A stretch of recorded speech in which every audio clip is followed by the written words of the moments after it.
考人生，李天命。由而家至1點，思考13輯。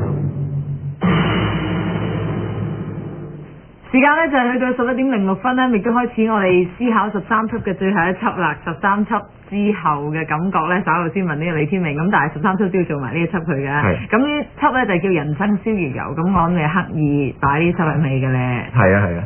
點解咧？即係其實最後一輯咧係想講一下總結一下人生嘅意義呢個問題嘅。咁咧就即係如果用人生嘅意義，即係呢啲咁嘅題目好似太過有啲人會覺得太過老土。咁於是就用人生逍遙遊呢個名。咁我同黃維波通電話嘅時候咧，頭先佢啱講俾我聽，我先知道原來佢將呢個題目了解成，因為我哋講電話，咁佢話佢以為今日嘅題目係人生詩與友啊，即係老師朋友。啲問題。佢啱啱喺半分鐘前先話俾我聽，因為電話度講發音有時唔係幾清楚啊嘛。咁我話翻俾佢聽，我話喺前舊年我有一個演講咧，咁係錄咗音嘅。咁我後嚟聽翻咧就係我喺演講嗰時我講話我哋要好自然咁樣啊。但係咧，我哋講好自然，咁我成日都話我哋要好自然，我哋要好自然咁。咁我係同樣啦。咁頭先我同黃維波講咗咧，就係人生逍遙遊，唔係人生詩與遊。但係其實都可以係其中一部分嘅逍遙遊係嘛？咁人生逍遙遊嘅話，你會點樣講啊？上個禮拜講漏咗一個謬誤分析係嘛？咁咧我就喺呢個節目裏邊，我想將原本咧就係話唔係專門講思考方法，而係講各種嘅思考各種問題。咁但係結果咧，我都會賴到咧，即係好輕微咁賴到思考方法嘅每一個部門嘅，譬如語理分析啦、邏輯啦、科學方法啦、創意思考啦咁樣。咁4個部門都賴到，仲有一部門咧就未人講咧，就係謬誤剖析。咁上次我又係控制時間控制得唔好咧，就冇講啦。咁今次咧我就想咧講埋謬誤剖析。咁但係同今日題目有咩關係咧？我係想將佢由謬誤剖析嗰次咧就引申到我哋講人生哲學嘅問題。咁請你開始啦，你有22分鐘嘅時間。係。咁咧就呢個關於謬誤咧，好多一向以來即係從希臘嘅時候就已經有哲學家研究呢啲問題㗎啦。不過咧一路到而家咧，都即係通常喺啲邏輯書啊、教科書嗰處咧，都係有一個毛病就係雜亂無章，唔夠系統化。譬如有啲好出名嘅書，呢個 Copy 啊嘅邏輯書啊咁你見到都會有呢個毛病嘅，就係嗰個即係冇一個比較好嘅系統。咁我喺呢幾年嚟咧就係教思考方法嘅時候，就一路喺度諗呢個問題。咁大概係1-2年前啦，咁開始咧就係定咗啦，即係將用某一個系統嚟將謬誤咧將佢組織起上嚟，或者係將謬誤論將佢組織起上嚟。咁講嘅時候就講個系統。咁呢個系統咧，我將謬誤咧唔係話將所有可能嘅謬誤，因為冇一定嘅數目嘅。而係將常見嘅謬誤咧，咁就大體上咧將佢分成4個大類。咁每一個類嘅名嘅開頭第一個字都係不字嚟嘅，即係是不是嗰個不咧。咁於是咧我就將佢叫做4不架構，即係謬誤剖析嘅4不架構。咁喺呢度咧我就唔詳細講啦，因為今日最後一次時間又唔多，咁咧我係好簡略咁樣，同埋咧我唔打算界定嘅啦，而係通過上下文啊，通過實例啊嚟解釋嗰個意思嘅啦，同埋每一類呢，即係每一大類嘅謬誤嘅，我都唔會講晒裏邊所有所包含嘅各種謬誤嘅，就係單講其中一種嚟做代表咁，然後由呢處咧就引申到講人生嘅問題。咁樣而家講第一個不啦。第一個不，先講晒4個不先啦。睇下你記唔記得嚇？第一類呢，就係記住我睇下記唔記得咯。不寫低咪得咯，咩唔準？不一致嘅謬誤。第2類呢係不相干嘅謬誤，第3類呢係不充分嘅謬誤，第4類呢係不當預設嘅謬誤。好啦，咁呢我哋先講第一類，就係不一致嘅謬誤。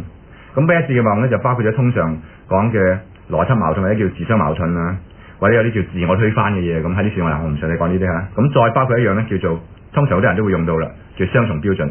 譬如我哋有一次講言與行嗰一輯啊，咁咧都會提到話雙重標準啊咁。咁通常咧就係嗰啲人以為一聽到雙重標準咧就即係知道好似咁樣講咧，好似係一個毛病嚟嘅。即係如果譬如你嘅講嘅説話，或者你某一啲諗法雙重標準咁好似係一種批評嚟嘅，係嘛？咁但係其實點樣係叫做雙重標準咧？譬如如果我問你，譬如我行街見到我架車俾人抄咗牌，而我泊車嘅時候前面嗰架車都喺度㗎啦，但係就冇抄佢牌，我就會話呢個竟然係雙重標準啊！或者如果你講開車，講開車咁人哋要入你嘅線咧，你死都唔俾佢入，貼到前面嗰架剩翻。但係有個靚女要入你天命線咧，佢就俾佢入啦。咁係例外啊，唔係，但係通常即係人哋唔係喎。如果我人哋即係話第二啲人入線唔俾入，一個靚女入俾佢入咁嘛，都係。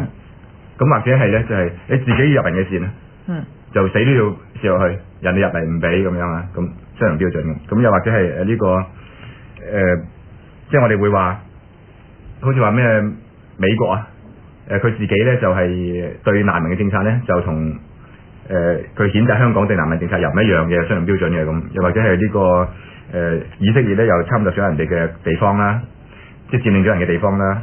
伊拉克咧又係佔領人嘅地方啦。咁但係咧你就打伊拉克就維護住以色列，咁叫雙重標準咁。咁即係從呢啲實例咧，大概我哋都知道雙重標準呢個咁嘅名詞啊。大概係指啲乜嘅啦？不過問題就係咁，就係如果我哋話細路仔咧就18歲以下就唔俾睇三級片，大人又俾咁細路仔話你雙重標準喎，咁佢哋又俾，我哋又唔俾咁，咁你點樣答咧？你話咧？咁即是話咧，其實就係話我哋唔能夠話咧，任何時候你一用多過一個嘅標準咧，用兩個標準去睇事情咧，就話叫做雙重標準，而係話我哋用兩個標準去睇事情。或者去處理事情，同時呢兩個標準呢，我哋冇堅強嘅理由，或者冇合理嘅根據去講出點解喺呢個時候啊，我哋喺某一個時候要用第一個標準，喺另一個時候用第二個標準，即係我哋冇理由嘅，咁呢就叫雙重標準。就譬如話假定美國佢冇辦法解釋點解你對以色列呢就咁樣，對呢個伊拉克呢又用一個唔同嘅標準對待咁，佢冇合理嘅解釋呢咁叫雙重標準。但係如果譬如我哋假定我哋有合理嘅理由話點解呢？某一個年歲以下嘅人就唔俾睇某啲戲啦咁樣，咁呢，即係有呢一個合理嘅解釋呢，就唔算做雙重標準。好啦，咁而家呢，我哋話呢個雙重標準係屬於第一大類不一致嘅謬誤啦。咁我哋將佢引申，話明係引申咗啊，或者係有啲算呢。我哋講到人生哲學，咁我打算講啲咩嘢呢？就係通常人生哲學呢，如果要講好似千言萬語咁啊，咁我最後一輯呢，不如咁啦，即係比較有系統一啲，從四不架構嗰處去四大類嘅謬誤咧，就講四種嘅錯嘅人生態度咧，或者話人生謬誤咧，而唔係通常嘅思想謬誤咁。咁咧，如果我哋能夠由呢個不一致呢個咁嘅概念嗰處引申，咁我哋諗你喺思考嘅時候要一致，做人亦都一致。咁即係話咧，我哋平時都會講，我唔知你有冇聽過呢個講法，就係過得自己過得人，有聽過係嘛？咁其實咧就係話。過得自己過得人咧，就係要求一致。好啦，如果我哋過得自己過得人，咁咧，假如我話你應該咁樣，你過得自己過得人，咁好似就唔係咁有力嘅，即係呢個講法，你只係好似說教咁。但係而家我唔從話你應該或者係唔從說教處講，而係話呢啲講法咧，同埋以下嗰啲講法咧，都唔係說教，而係對你有利嘅，即係對自己有利嘅。譬如我哋好多時候唔開心咧，就係因為咧覺得好似天下人咧都唔值有咁多好處，而佢哋都有自己就怨天尤人，即係好似自己點樣咁。其實即係如果你諗一下咧，好多時候係自己都唔係咁好嘅啫，即係好多方面，譬如覺得人哋唔夠義氣啊，覺得人哋唔關心人啊，淨係關心自己啊，即係諸如此類嗰啲咁樣嘅嘢咧。其實好多人諗下，我哋自己都係咁。咁如果我哋能夠有一種態度，就係過得自己過得人。嗱咁咧，咁就會舒服好多喎。即是話你唔會覺得人哋咁衰，因為通常係好少覺得自己衰㗎，係嘛？咁如果你從呢個過得自己過得人呢一點，或者話從一致性呢處去諗咧，如果你自己係咁樣嘅人，而覺得唔係咁衰呢，於是你覺得人哋都唔係咁衰呢，咁你覺得世界上都冇咁多衰人呢，其實自己都會安樂啲嘅，開心啲。係啦，咁你就不一致啦。咁不相干。係喎，記得喎。記得兩個啫。不相干咧就係包括咗即係不相干嘅謬誤呢個大類啊，就包括咗平時講嘅呢個人身攻擊嘅謬誤啦，誤用權威嘅謬誤啦，或者創類比嘅謬誤啦，即係諸如此類咁。咁喺呢處咧，我淨係揀一種嚟講，就係叫偷換論題或者叫離題嘅謬誤，離題咁。好啦，我話明係引申嘅。如果我哋點樣從離題呢個謬誤去引申做人嘅道理，係咁講啦。咁咧，如果我哋諗一下喺呢個喺世界上或者我哋平時做人，好多時候唔開心咧，其實係因為一啲無關宏旨嘅事情咧，一啲雞毛蒜皮嘅事情咧，你為嗰啲嘢分心。嗱，如果一個人佢係能夠好乾淨利落嘅，我諗點解釋乾淨利落喺呢度啊？即係我哋淨係，即係如果我哋諗嘢，通常你能夠做到咁樣，就係我哋諗下呢樣嘢究竟對你自己有一個快樂嘅人生，或者一個好有意義嘅人生有冇關係嘅？如果你覺得冇關係，亦即係叫不相干咯。唔相干嘅話咧，你唔好理嗰啲嘢。嗱，當然講係容易做好難啦，但係我哋盡量唔好理嗰啲嘢。如果咁嘅話咧，其實會開心好多嘅。嗱，通常你發覺人同人之間好多爭執啊，或者好多衝突啊，好多嘢咧係會，譬如我哋唔中意人講閒言閒語啊，或者係我哋自己咧就係妒忌人啊。嗱，閒言閒語係人哋妒忌我哋啦嚇。我哋有時唔開心係妒忌人啦咁。咁其實我哋諗下咧，呢啲咁嘅做法咧，同嗰個自己嘅目標，假如我哋目標就係我要有一個好快樂嘅人生，要一個好意義嘅人生，好有意義嘅人生。如果我哋能夠比較多啲時間有呢個自覺咧，所有嗰啲唔相關嘅嘢，我盡量能夠做到唔理佢咁樣啦。咁其實開心好多嘅。嗱，譬如話妒忌人咁，其實呢個係好傻嘅諗法嚟喎。嗱，當然係好難，真係做到完全冇咁啦。即係呢個要完全冇係好難，但係可以進一步得一步，即係能夠做到一點，能夠進咗一步得一步。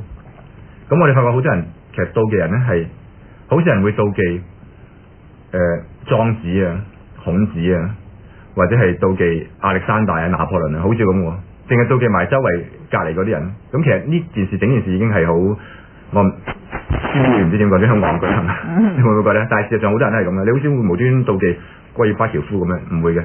又係隔離嗰個豬仔，隔離嗰個牛妹啊咁就妒忌咁樣啊。咁其實呢啲係好非理性嘅嘢嚟嘅。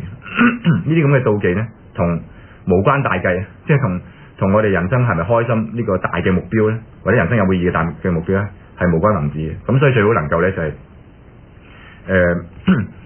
唔好妒忌人啦。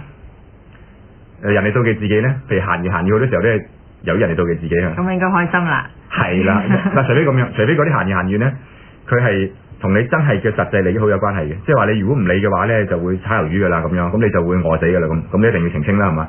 如果唔係嘅話咧，嗰啲只係心理性嘅啫，即係根本同你實際嘅你嘅收入啊、你嘅職位啊嗰啲無關嘅話咧，同埋你最熟嘅人都了解到事情唔係咁嘅話咧，咁你根本第一唔使理佢，第二甚至你可以係一種好惡意嘅享受，即係一種一種心理，你享受嗰啲咁嘅閒言閒語，就因為你知道咧有個講法就係話人咧唔會踢死狗嘅咁樣，因為狗死咗唔會踢佢，因為狗好兇猛就會有機會踢佢啦咁樣，咁你可以咁樣諗嘅。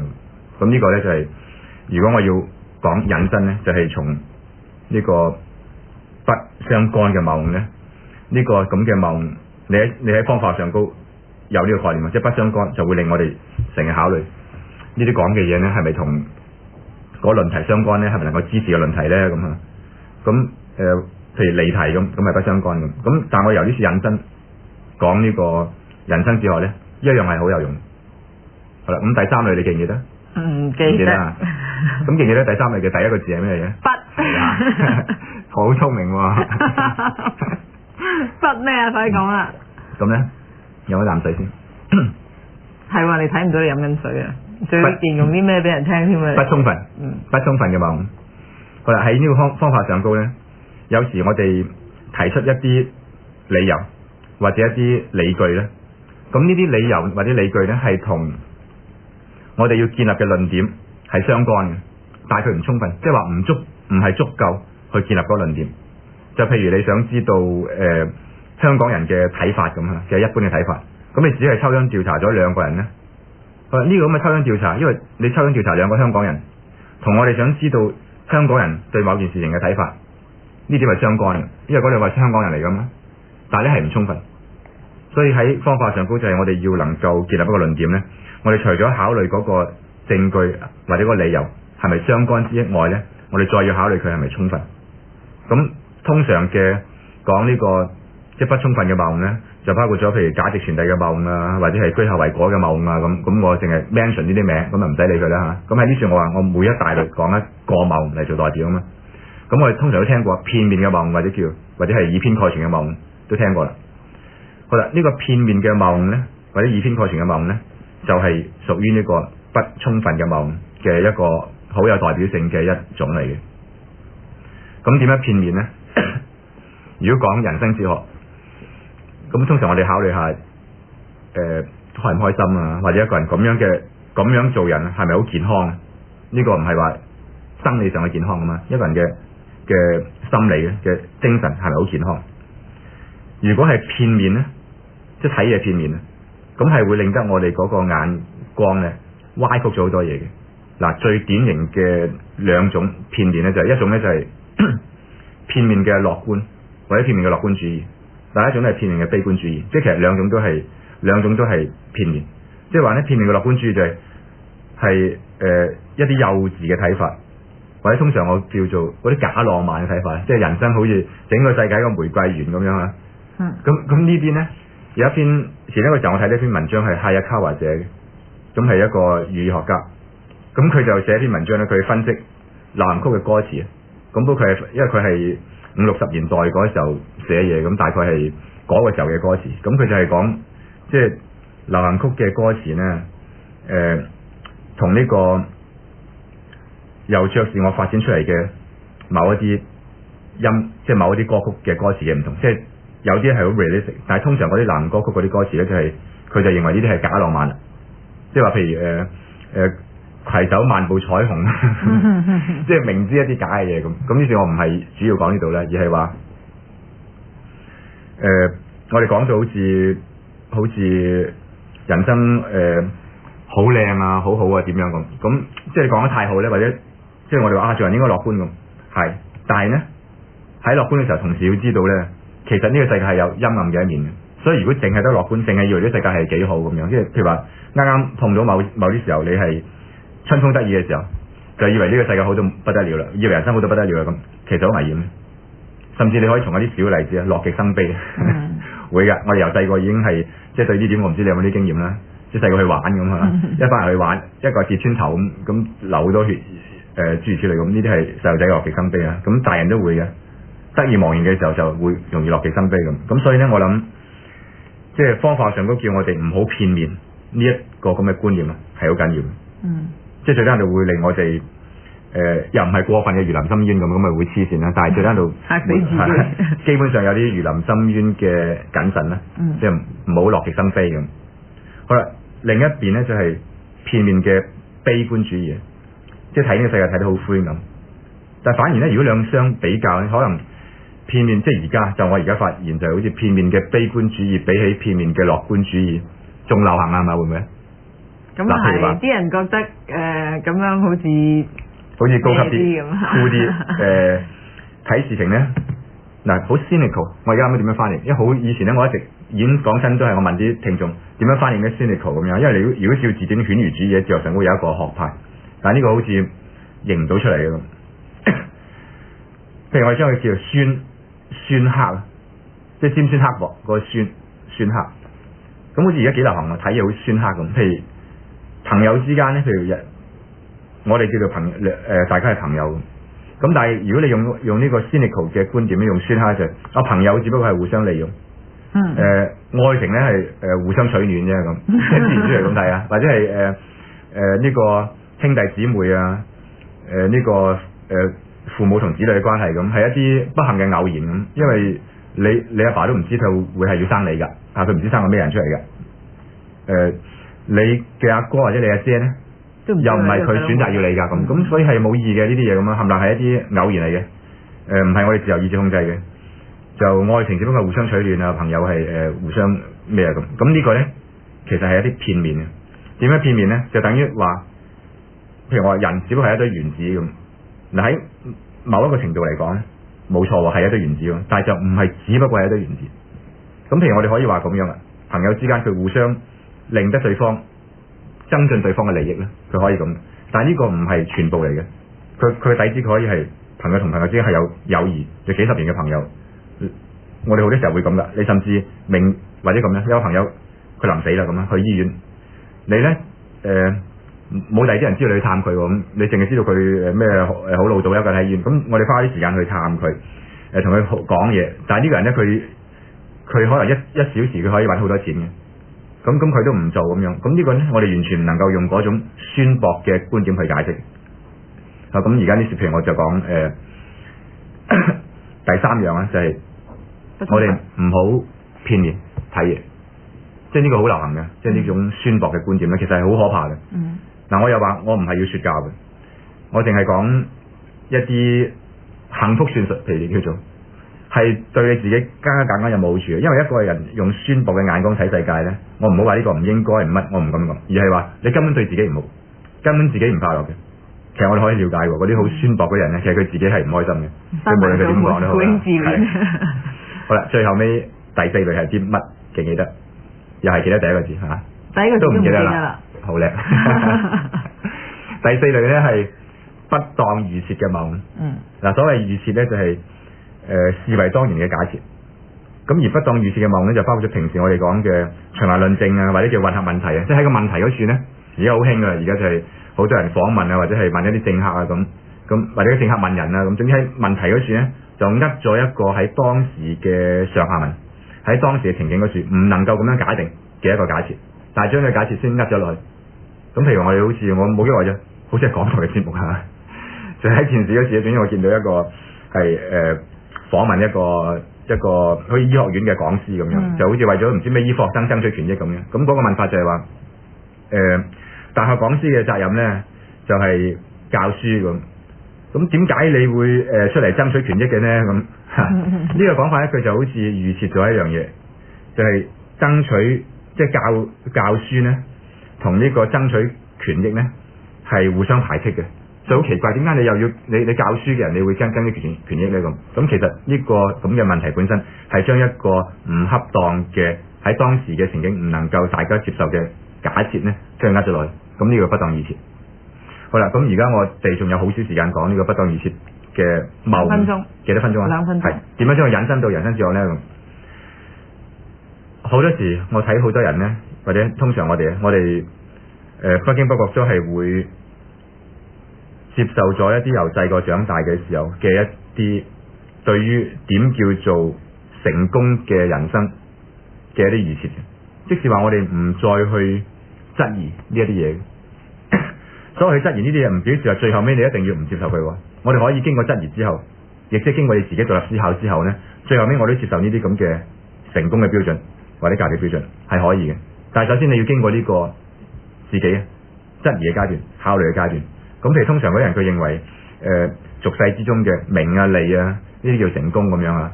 咁但係呢，如果我哋能夠，因為我哋以前都試過有個聽眾打電話嚟問，你又答咗佢問題嘅，就係佢自己呢好似係中意。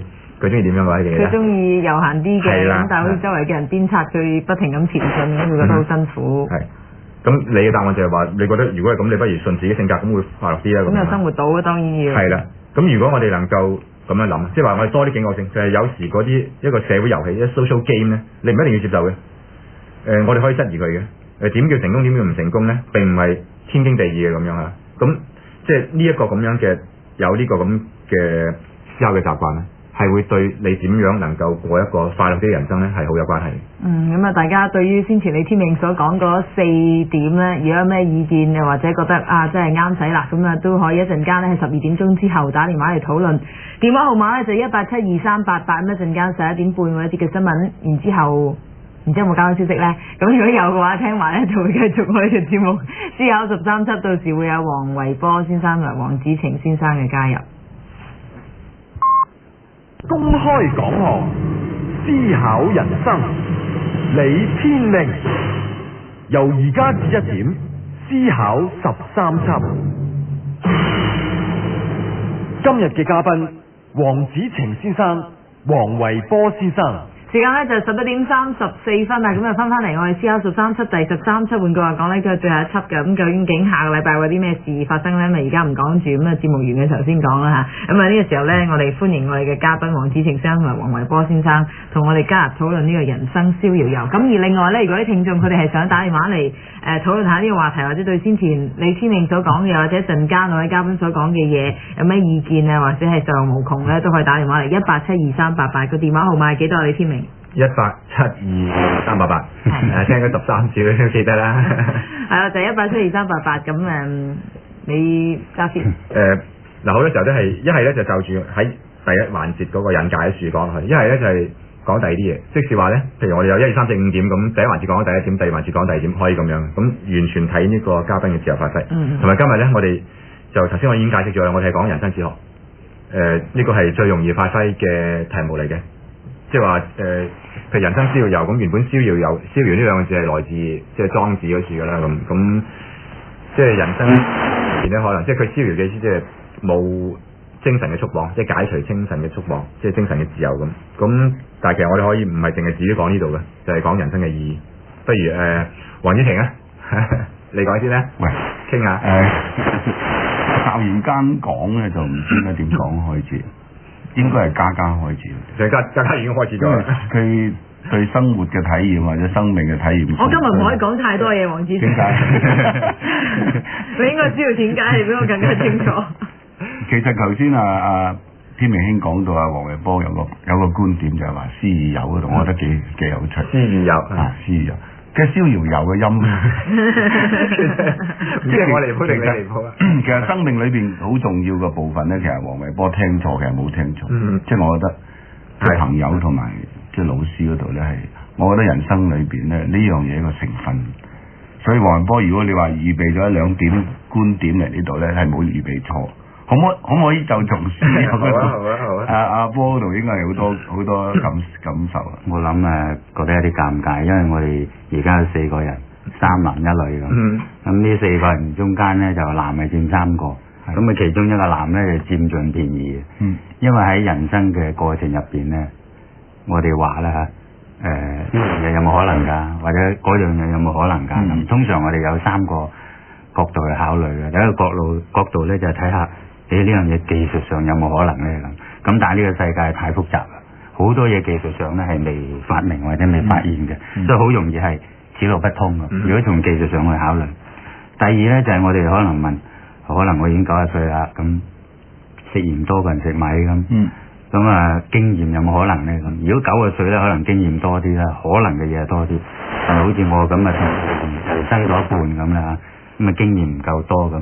咁啊變咗有好多嘢係此路不通嘅，咁但係搞邏輯嗰啲人咧就掂晒，點解？因為咧喺邏輯上咧乜嘢都可能嘅，只要唔咧就因為李天命係屬於通殺嘅，何況在座嘅又係男咁啊，3對1加埋咧3對3佢又贏埋我哋兩個，偏低晒我哋。唔係㗎，我成日同何嘉莉一齊飲茶傾偈嘅時候係俾佢。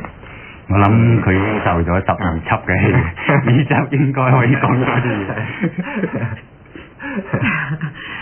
咁係啦，講起就係好似李天命好着數咁好抵咁啦。咁黃子晴你又覺得係咪咧？唔緊要啦，其實講人生講抵唔抵係，即係睇下你點，好似頭先嘅第4種筆啊。即係問咩叫做底先？即係咩叫底？即係如果你諗通咗底咧，咁你就快樂好多啊嘛！先即係喺我去洗手間之前咧，就聽咗一輪討論呢個問題。你總係中意將你咪外發生嘅事講晒俾人聽。咁聽眾聽唔到咪外嘅事啦。頭先講到嘅逍遙遊咧，就李天明講到話係一個即係莊子裏邊一篇嘅名啦。咁其實原底呢個意思咧就係話。可以話係一種境界，我覺得係一種生命情調。點解你今日把聲咁溫文嘅？成日把聲好響亮。爆咪啊驚！阿天明你自己點睇咧？嗱，譬如話我哋當佢一種生命境界喺逍遙遊嘅時候，即係有好多朋友咧就會係好追求一啲嘢，咁甚至話喂超然物外嘅事咧，就話唔好追逐一啲咩名利啊，咁就可以好逍遙。但係如果刻意唔去追求咧，即係根據你嗰個人生哲理嘅思考咧，亦都係一種追求。係嘛？咁所以我哋講逍遙遊咧，係咪應該點樣去睇呢個境界？即係話係咪即係話乜嘢都唔做咧？嗱，如果我哋用個憂去講，其實你哋講過以前忘憂篇嘅嚇。咁有啲人咧就係忘記咗就去逍遙，即係一睡解千愁咁嘅意思。咁另一種咧就係話用一種無嘅境界，即係當呢種憂患或者唔開心嘅嘢係冇發生，即係唔係當嘅嘢，即係冇咗。根本就冇發生。根本冇發生。咁第三種咧就應該係令到自己覺得係冇。咁係咪有三種令到我哋可以去逍遙嘅境界咧？而邊種為高？嗱，我細路仔之前咧，即係我細路仔未識哲學嘅時候咧，就好識問一啲哲學嘅問題，就係成日問。嗰陣時啊，初時李天命咧就好崇拜兩個哲學家，一個叫唐君毅同莫中山，就成日問佢個問題。喂，李兄啊，你覺得唐山高咧？咁高嘅，高係半寸，唔係高度高，即係佢哲學境界。嗰陣時阿黃維波都好似有修哲學嘅。咁我哋三個新亞幫咧輪流上堂嘅。阿牟宗三老師問：點解你輪流上堂嘅？咁但係嗰個問題又有趣，即係話究竟問呢個境界高，即係嗰個係哲學嘅境界高，同埋邊個哲學境界高咁啊？其實就係話邊個逍遙啲，仍然可以問呢個問題。所以我嚟之前咧，我想問一個問題，就話。有啲人咧，好似胡谷人先生咁樣諗嘢諗好多，頭髮都白晒，咁我哋又話佢高嚇，即係你嘅頭髮白喎，你想暗示你自己高啊？咁第二種咧就係戴天型嘅，佢即係半白半黑咁咧，即係花髮啊，早生花髮嘅。咁啊第三種咧就係劉德華同李天命嗰類嘅，即係黑髮。咁如果呢三種境界咧，咁會唔會就係話咧？咁有一種染髮喎。你係第三種，唔好講。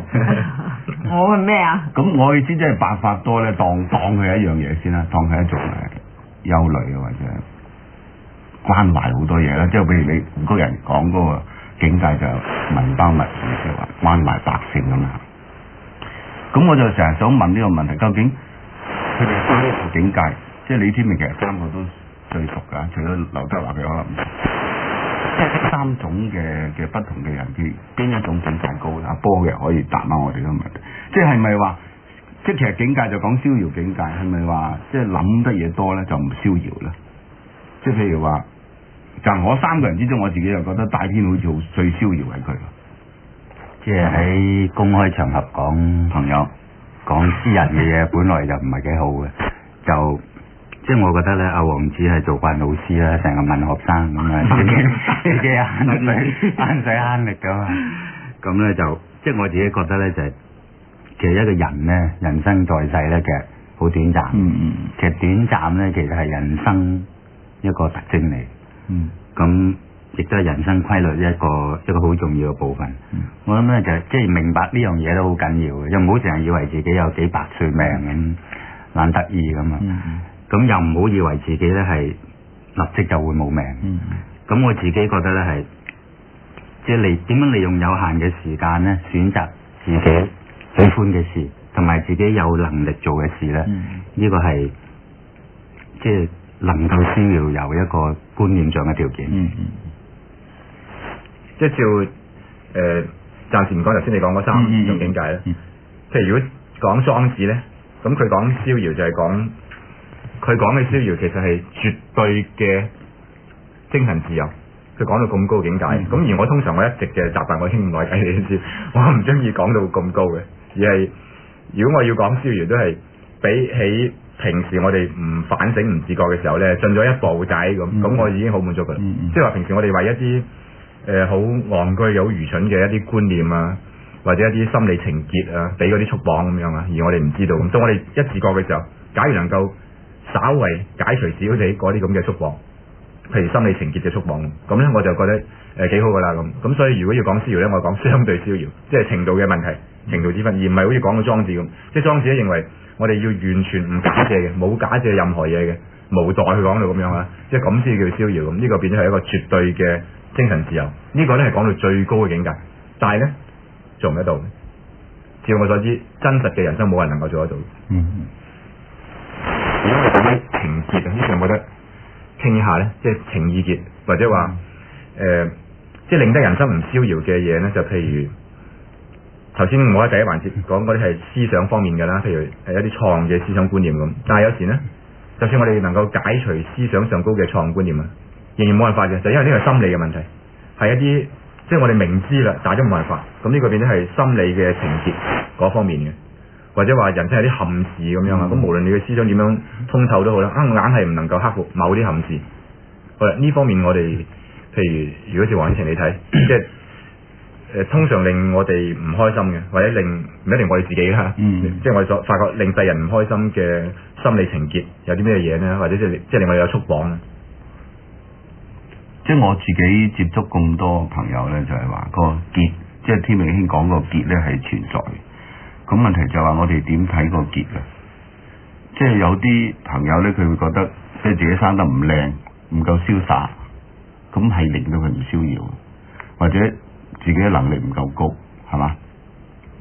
咁亦都可以話有啲人咧，佢喺佢嘅政治或者佢嘅生活啊裏邊咧遇到一啲唔係好順利嘅嘢，比如話我想好民主，成個香港全世界民主化，但係達唔到，咁佢可能唔快樂嘅啊，或者我辦一份雜誌唔能夠暢銷，我都係有一種鬱結喺度。咁我就成日覺得人生如果唔能夠通過一個局限，即係好似頭先黃日波所講，即係實際上你要知道人生有幾個特徵係冇辦法衝破啊嘛。即係譬如話你生出嚟係唔可以好似李天命咁瀟灑，咁你冇辦法㗎喎。有啲嘢可能即係或者嗰樣嘢未必咁真啊，但係總的來說咧，實有一種咧係你冇辦法衝破個局限。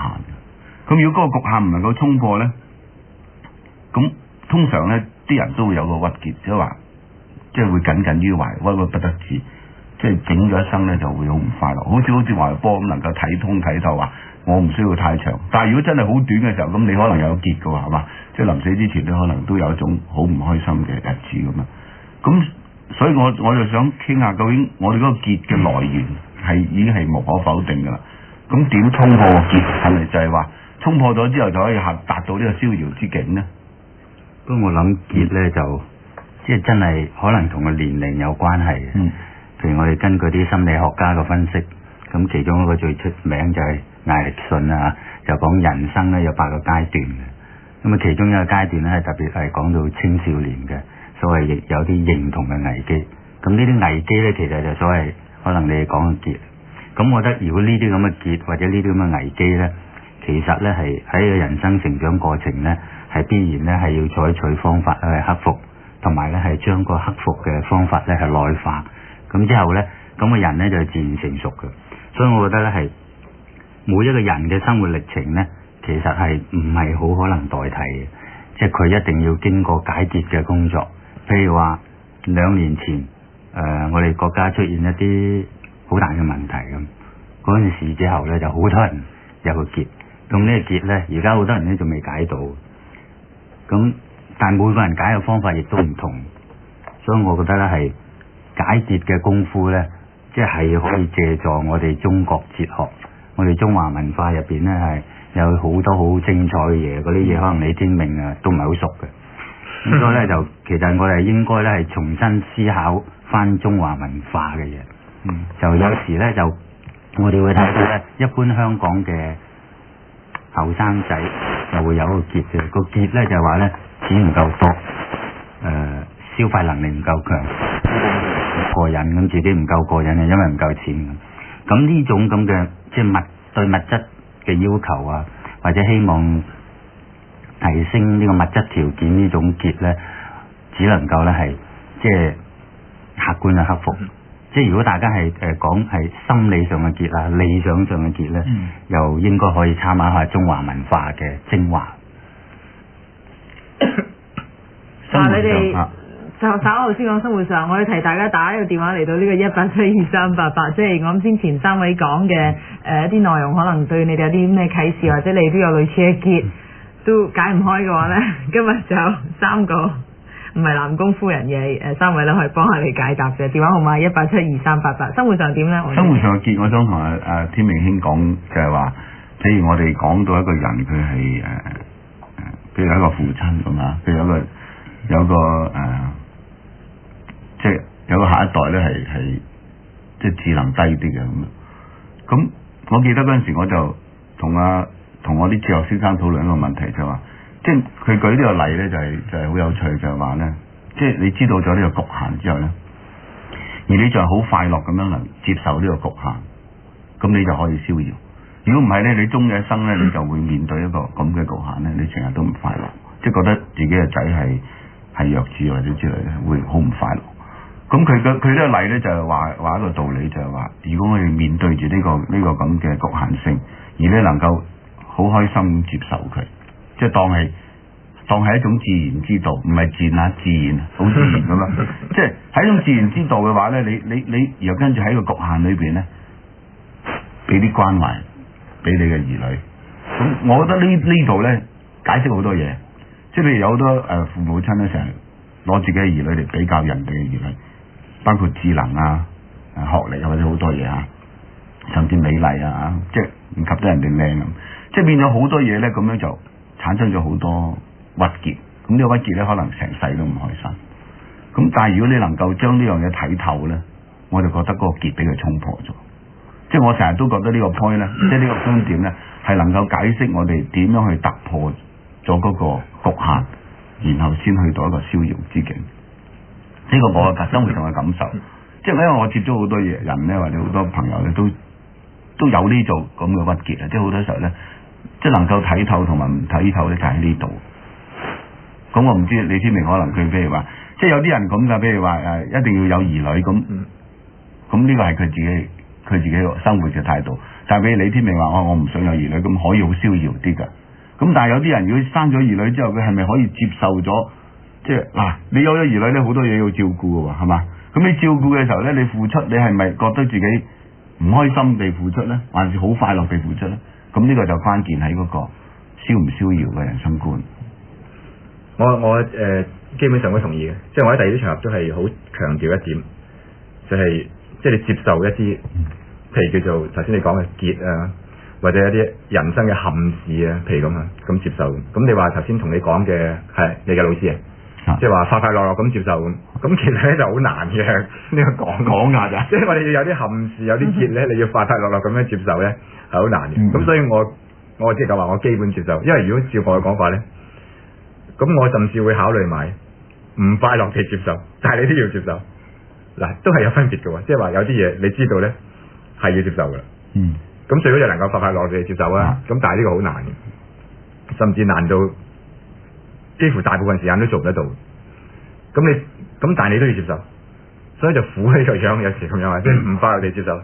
但係如果你知道自己都要接受，同埋咧好啦，我又叫做超越一層，即係我哋個思想嘅視覺性又再上一層，就好似跳咗上去望住自己，即係唔快樂㗎呢樣嘢，我冇辦法開心啊呢樣嘢咁樣。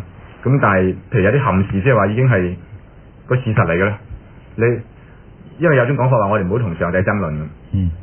咁咧其實同上帝爭論已經愚蠢啦，同已經發生咗嘅事實爭論咧更加愚蠢。即是話已經發生咗啦，個憾事已經係事實嚟嘅呢樣嘢咁。咁你唔開心都冇用㗎咁。我知道呢個道理。咪以成趣啦。但係都唔開心啊咁啊。咁但係咧就係唔開心地接受。然後咧就跳過一層，知道自己係唔開心嘅接受。嗱，我講呢個咁嘅呢一點咧，就反而唔係講到咩好高境界，而係好實用喎。我覺得係有用嘅喎。嗱，我舉一個實例，即係我實際可以做到嘅，譬如牙痛。咁我試過咧，就係一路拖下咁拖到禮拜六真係痛到真係冇得再忍啦咁，但係已經冇醫生啦。禮拜六晚黑已經冇醫生，都禮拜日已經冇啦咁樣。走去食 Panadol 又冇用咁。咁咧我譬如到禮拜日痛到最痛嘅時候咧，咁我到咁上我就可以克服呢啲嘢，所以克服唔係唔痛啊，而係我一到咗一啲痛到好難忍嘅話咧，咁咧我就能夠我放棄啊，即係當嗰個唔係我咁啊，咁跳出嚟睇住自己痛，我睇下佢點樣痛。嗱，我呢個唔係講啲天方夜譚，我係得嘅喎，係得嘅喎，所以結果我係一個好能夠忍痛嘅人嚟嘅，即係我痛到咁上我就放棄嘅意思，即係話其實嗰個唔係我睇下你點樣嘅，咁咧嗰個純粹嘅我咧就好似一個意識跳出嚟就睇下自己個痛嗰個我係點樣。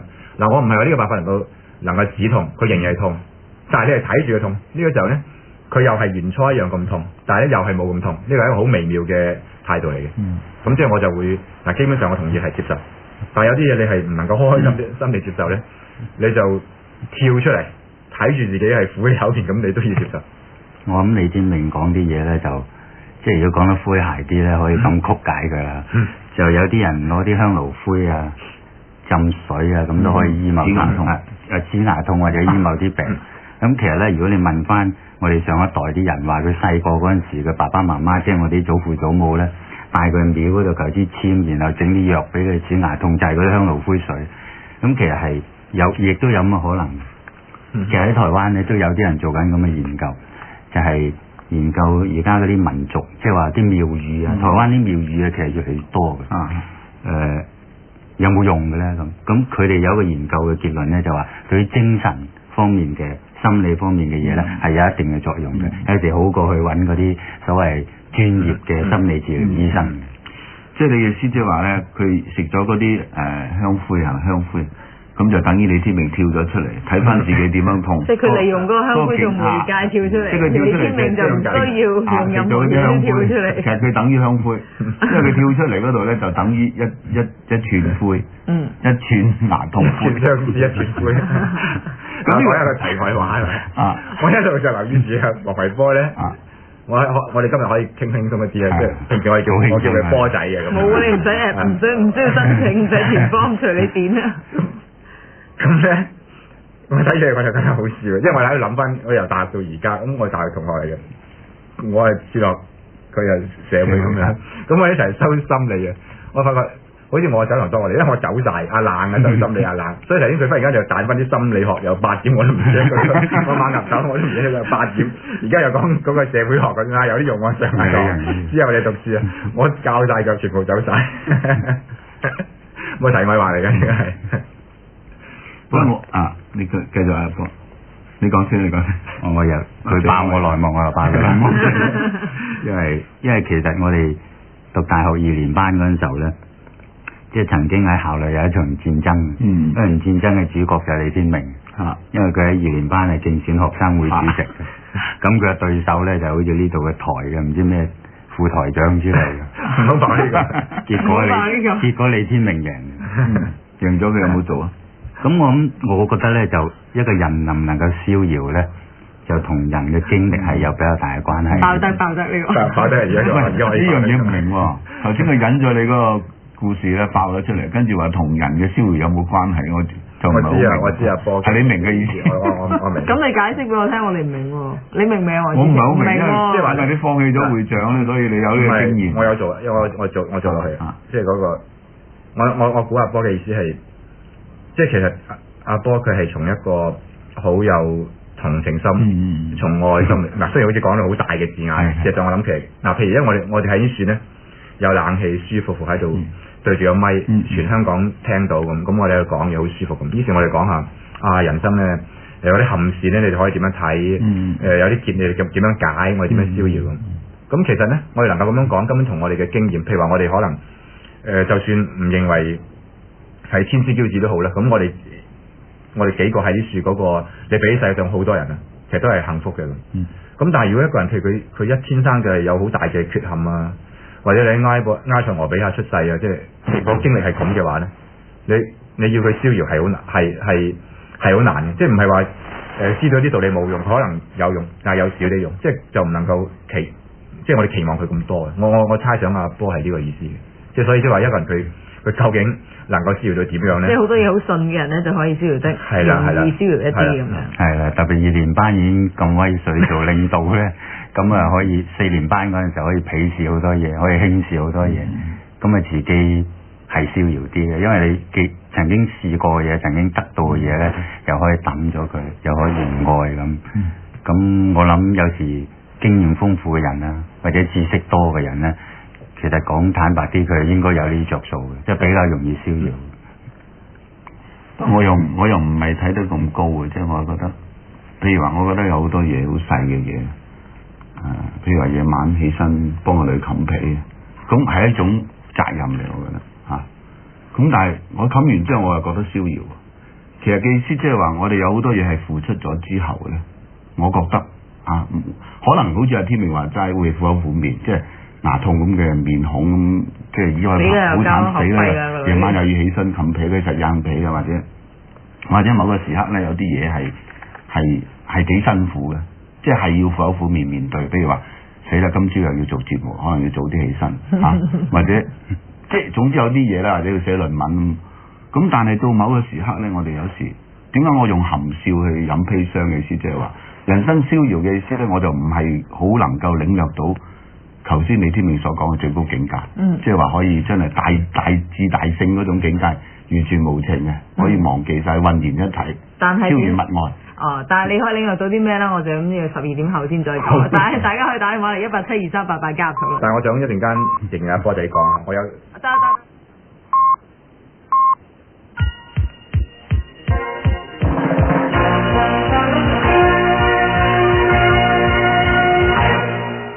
李天命由而家至1點，思考13輯。今日嘅嘉賓黃子晴先生、黃維波先生。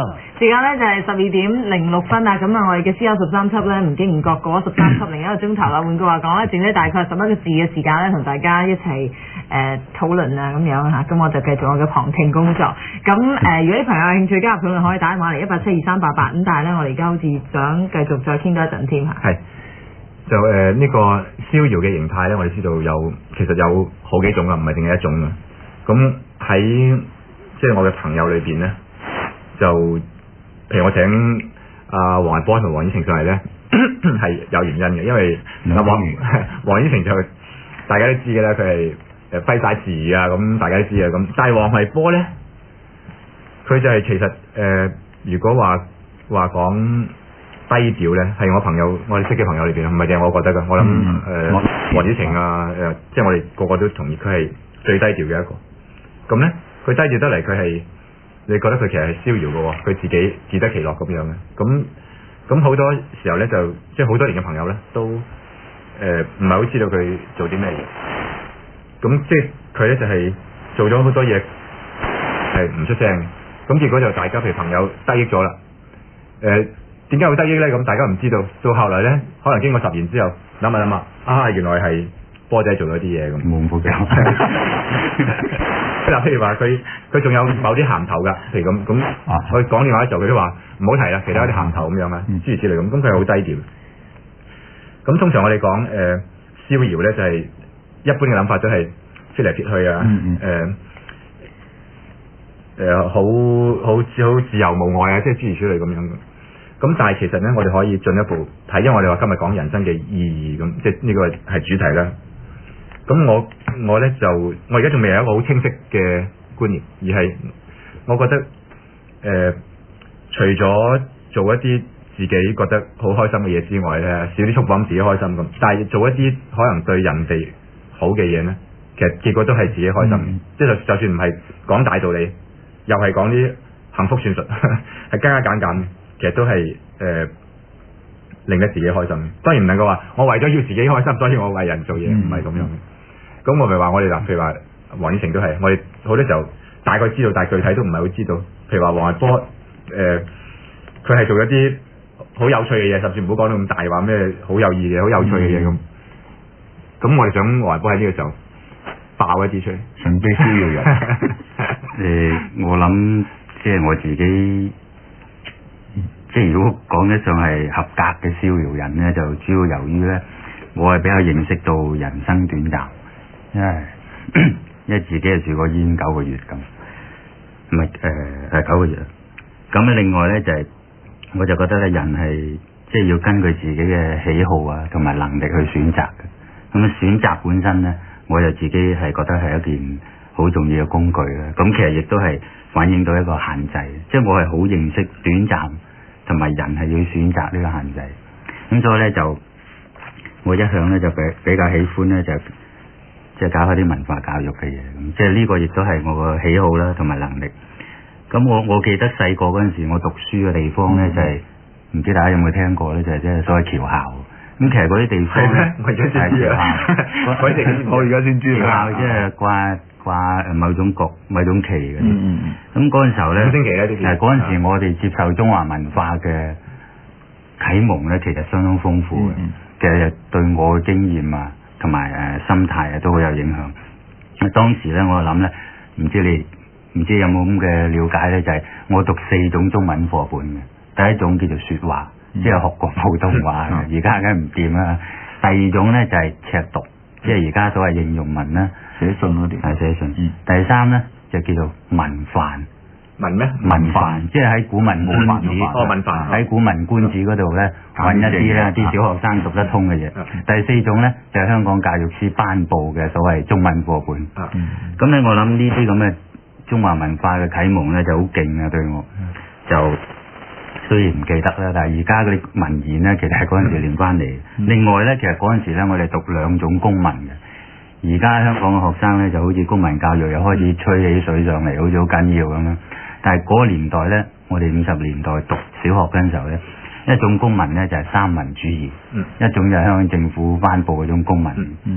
咁你僑校讀三民主義？僑校咯，僑校意思即係中華民國，中華民國唔係五星啊！我哋五星，搞錯咗。咁咧就歷史咧，我哋喺小學已經可以讀到中國歷史兩個循環嘅，小1到小3，小4到小6。咁即係接受咗呢啲咁嘅啟蒙教育咧，其實咧我自己覺得好幸福嘅，亦都係我而家可以甘於做呢啲文化教育工作嘅原因個經驗嚟嘅，就係睇翻70年代80年代我哋嘅課程啊，香港嘅課程啊，我哋即係中國地理好似冇得讀嘅，即係先讀澳洲嘅方温仔，唔知點解咁即係中文啊，梗係冇4種讀本啊！而家先話有咩中國文化啊，要預科讀嘅。咁所以咧，我諗呢種幸福、呢種經歷、呢種體會咧，係對我自己好重要。咁咧養成咗我咧對中華文化嘅興趣啦，同埋比較有興趣尋根究底。咁但係因為我係香港人，香港出世啦，咁咧好自然係好客觀就受到西方文化嘅影響，同埋呢種影響咧其實係強迫嘅，係無可抗拒嘅。譬如喺制度上，我哋都唔知點解要過聖誕節嘅，而家一放係 N 日嘅，即係10幾日嘅。復活節又唔知點解又放好多日。咁其實呢啲係制度性嘅嘢。咁所以呢，當我接觸中華文化之餘，又受到呢啲咁制度性嘅西方文化嘅具體影響呢，其實係人呢，又讀到近代史嗰陣時候呢，就好明呢，就會開始會對西方文化呢有深入追尋嘅興趣。咁當我追尋咗之後咧，就發覺咧，其實咧西方文化咧都好掂嘅，中華文化咧就喺54嗰陣時候咧開始被 label 做咧係好唔掂。咁但係我哋考察翻歷史咧，即係比較耐心啲咧，我哋睇翻30年代啦，可能黃志比較熟啦，有幾個大儒啊，大嘅學者，一個就余平伯，一個咧就係朱光潛，一個咧就係錢鍾書啊，錢鍾書而家仲在生啊。其他嗰兩個咧就過世，佢哋都係喺30年代咧喺外國，喺英國或者美國或者法國讀書嘅，都係好通西學，好懂得西方嘅語言文字，好懂得係西方嘅美學。但係翻轉頭咧，佢哋狂愛中華文化，成為咧係中國喺現代咧係最出名嘅學者。咁其實咧，即係我覺得係，如果講我哋對中華文化嘅感覺咧，一方面係嚟自54，一方面咧，我哋應該咧係追溯翻呢類咁嘅學者，佢哋有西方文化嘅根基，對自己中華文化咧係更加喜愛嘅原因喺邊度？我覺得咧係呢個咧係一個好重要嘅一個俾我自己一個即係知識上嘅一個吸收。咁所以因為咁嘅緣故咧。我自己咧喺呢幾年咧就同埋一班學者咧同埋啲朋友咧係都燒燒搖搖啦，因為香港人個都揾錢咁我哋就喺國內咧做下啲比較基層嘅教育工作。咁我哋發覺咧廣州嘅學生咧，其實同香港嘅學生咧係有相似嘅地方咧，都係好開放嘅，即係好容易受到係西方文化嘅影響，而呢種表面嘅影響咧，通常咧所接受到嘅咧就係比較膚淺形態嘅西方文化嘅現象，或者咧係啲表面嘅嘢。譬如廣州嘅學生，或者上海嘅學生，或者甚至北京嘅學生，而家都過聖誕節嘅，仲勁過香港好多。咁但係咧，佢哋啲過聖誕節嘅方式咧，就完全係抄自香港嘅。點解咧？就係即係好多學生都以為咧係過聖誕節咧就係狂歡舞會。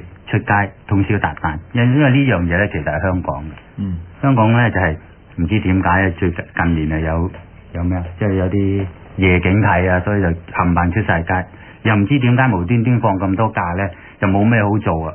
咁啊啲茶樓放假唔需要知道嘅，最緊要知道放假。即係放得太多都要問噶嘛，當年我唔問你唔問咧，我都好中意，但係應該有人問嘅。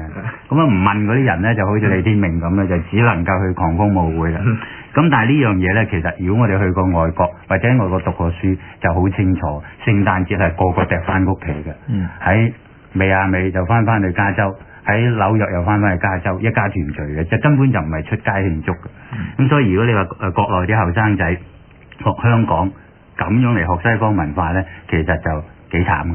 咁所以我覺得咧係香港嘅青年學生咧，同國內嘅青年學生咧，遭遇到相同嘅問題。如果佢哋年紀大咗咧，要逍遙遊咧，就肯定咧要接受一個事實。呢個事實就話咧，佢哋一定要需要咧係認識西方嘅嘢，但係咧要用探本溯源嘅方法去認識，但係咧就亦都要咧用探本溯源嘅方法咧去認識自己中華文化。咁其實呢個講法咧，其實係好吻合莊子嘅逍遙遊嘅。其實莊子逍遙遊咧，我理解啦就係兩點，一點咧就係開放心靈，另外一點咧就係價值重估。我諗對西方嘅嘢要開放心靈，亦都要對佢嘅價值咧係有個選擇，有個分析。對中國嘢咧仲更加要啦，就千祈唔好咧淨係覺得一樣好可愛，一樣嘢好可憎嘅。咁我覺得咧喺嗰個人生嘅旅途入邊咧，其實我嘅興趣啊，我嘅少少嘅能力咧，係只能夠用喺咧從事呢啲文化教育嘅工作，特別咧係想建設一套咧係文化教育課程。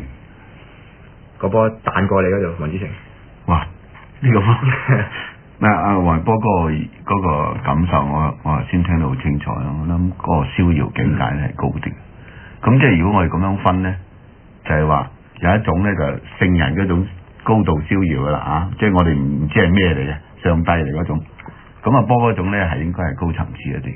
咁我而家明白天命點解揾我同埋我播出嚟，即係佢代表嗰種，我咧就代表嗰種叫做唔係即嚟嗰種境界。我係都好嘅，我諗我喺處我唔確實我唔將佢分開價值標準嘅高低。你永遠有我賤你底啊！你頂唔係，因為我覺得唔係，我諗我意思唔係話嘅要平衡，兩樣都有，即係健康。我係好中意。即係但係我其實個心裏邊咧係向我外波嗰種嘅，因為我覺得人生好多嘢咧，你所謂逍遙咧，就唔應該係忘記咗嗰樣嘢，冇咗一樣嘢。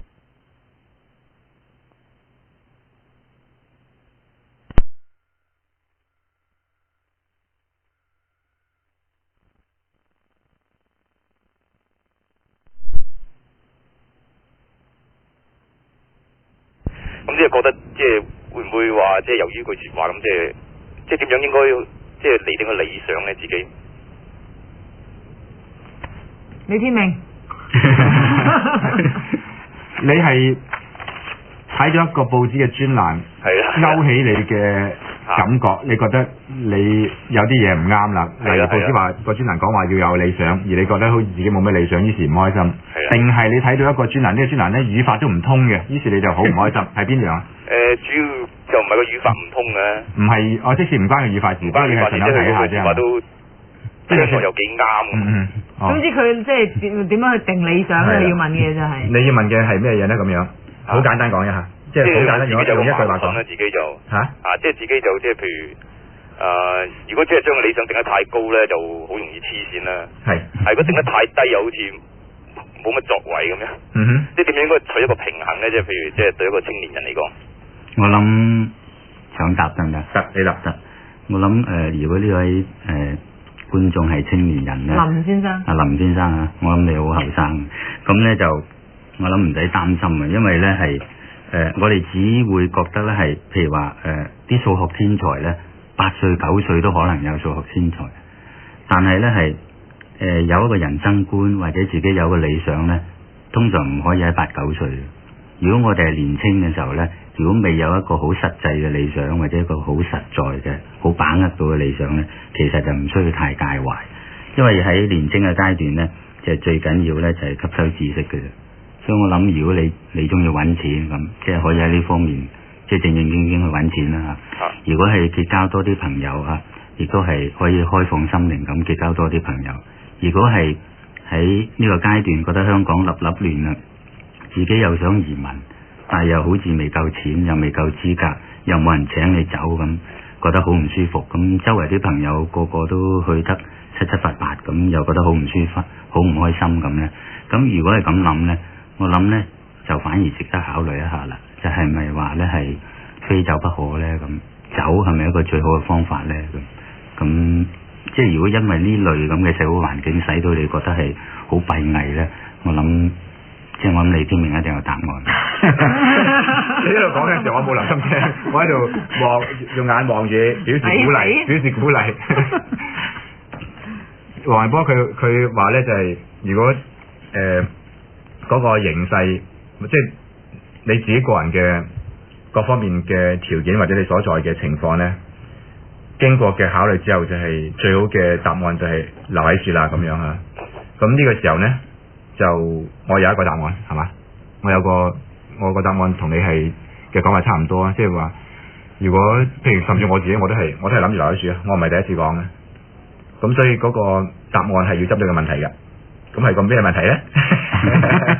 我而家問緊你嘅。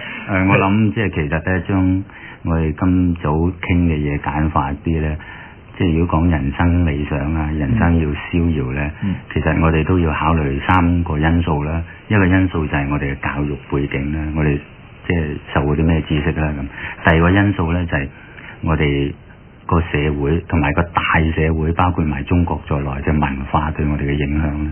第三咧就係自己嘅年齡。咁有時年紀細嗰陣就冇咩理想唔緊要嘅啫，即係有時係未到呢個地步可以有一個比較實在嘅理想。唔知呢位林先生幾多歲？阿黃生係嘛？係啊。即係黃生意思係咪即係話最緊要即係順其自然咧？我諗有啲嘢好唔自然嘅，即係唔好理佢啦。但係咧，我覺得咧係，如果我哋係30歲以下咧，其實我哋一定要克服我哋面前嘅困難，先至可以自己嘅性格會成熟啲，同埋自己嘅智慧會充實啲。OK。OK 啦。不如咁啦，我好簡單講一句，因為林生係咪？係。我諗你咧就係、第一，你諗下你真係你自己中意嘅係啲咩嘢，就盡量唔一定要跟住人哋走，又唔係特登要唔跟人走喎，而係話你睇下你自己係確實中意啲咩嘢，走條咩路咁。咁呢個第一點考慮。第二點咧就係、嗰個理想咧，首先你唔好將佢定到太高，你定到要到如果能夠實現嘅話，都要你70歲先能夠實現咧。咁你由而家到70歲，你就成日吊喺半空啊！你好辛苦嘅。最好啲理想將佢定得又有長遠嘅理想，但係咧又有目前嘅理想，即係能夠進咗一步已經好開心啦咁樣。咁譬如話你嘅理想係食14番咁，咁你14番先開心嘅，其他你都唔開心啦。咁你成晚都唔開心，同埋你打 N 場麻雀都唔開心。但係話咧，我食4番都開心啦，呢個係短期嘅理想。大嘅理想係14番咁樣，咁樣就會係我認為係最健康嘅，或者係最有實效嘅。你明唔明我意思啊？明啊。好。咁多謝林生電話。好，拜拜。喂。係。我呢個節目會唔會再做落去㗎？唔會㗎啦。會做落去啊？唔會啊。不會。筆啊，第5個筆啊，呢個就係。第5個筆啊。係。OK，多謝電話，拜拜。好，拜拜。下一位，喂。你邊位啊？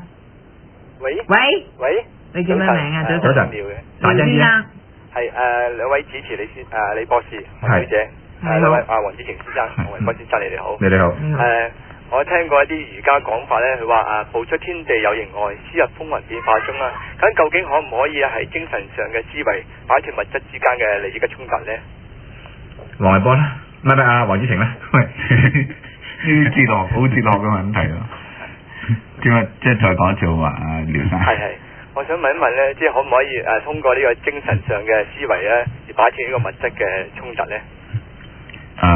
我諗應該可以嘅。如果你成日聽下李天命嗰個精神思維，個意思就係話物質同埋嗰個精神咧，其實唔需要分得咁，我覺得唔需要分得咁截然兩樣嘢。即係我自己就覺得，我自己經驗啊，即係話其實好多精神嘅形態嘅嘢咧，俾你一種參考。咁你將佢攞翻喺現實生活嚟即係用啲物質溝勻佢咧，都幾好玩，我覺得。即係譬如話有啲所謂概念嘅嘢，或者譬如頭先啊李天命講嗰四個不字咧，咁其實喺生活上完全係有啲具體嘅例子可以幫助你思考問題嘅。咁你唔好記住個名，唔好成日何嘉莉記4個不字咁簡單。其實嘉莉都冇記添啊，嗱咁啊，仲境界仲高嘅，能夠將啲嘢忘記咗嘅境界仲高。我意思即係話，其實好多抽象嘅概念或者理念嗰啲嘢咧，其實你慢慢咧已經係融化喺生活度。比如黃偉波今日所講好多嘢都根本冇理論㗎，係嘛？即係佢喺生活裏邊體驗唔到，即係印證翻出嚟。所以我覺得完全可以，同埋應該必須可以添。即係你唔可以成個人咧就擺喺一個理念世界裏邊，成日諗啲概念。我諗李天命都唔係，如果佢唔係佢都唔識食14番係嘛？14番係好 practical，好現實基礎。即係我意見嚟講話，李天命打拋個波，我就講我自己嗰個感受。我覺得應該咁樣咧係可以比較合理啲。即係我有個建議咧，就係可能廖先生係嘛，都係後生仔啦，即係有時我哋睇問題都係唔知有冇讀過嗰篇文咧，即係一對一棵古松樹嘅3種睇嘢嘅方法咁啊。咁就係3種啦，第一種就係科學嘅睇法，第二種咧就係實用嘅睇法，第三種咧就係藝術嘅睇法。我諗咧，如果有時咧係我哋避免唔到咧係要有知識嘅，冇知識其實好戇居，亦都避免唔到咧係喺生活上有啲實用嘅問題嘅。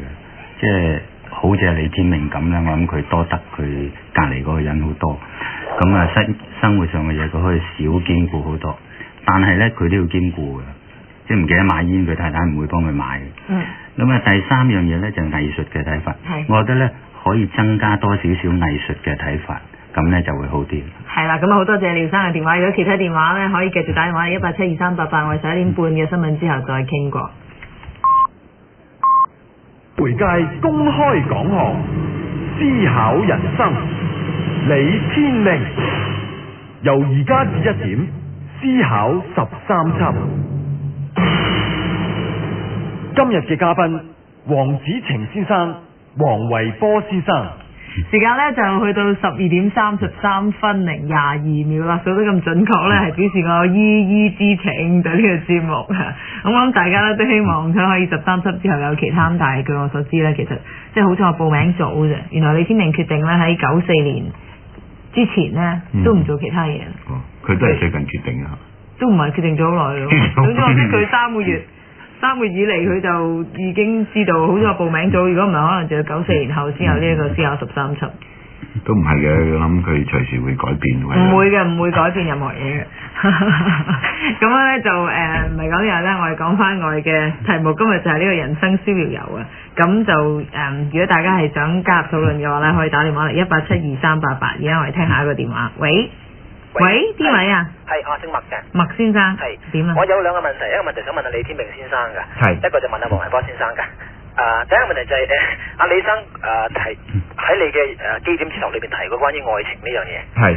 咁似乎你對愛情係認為係人生裏邊最有意義㗎。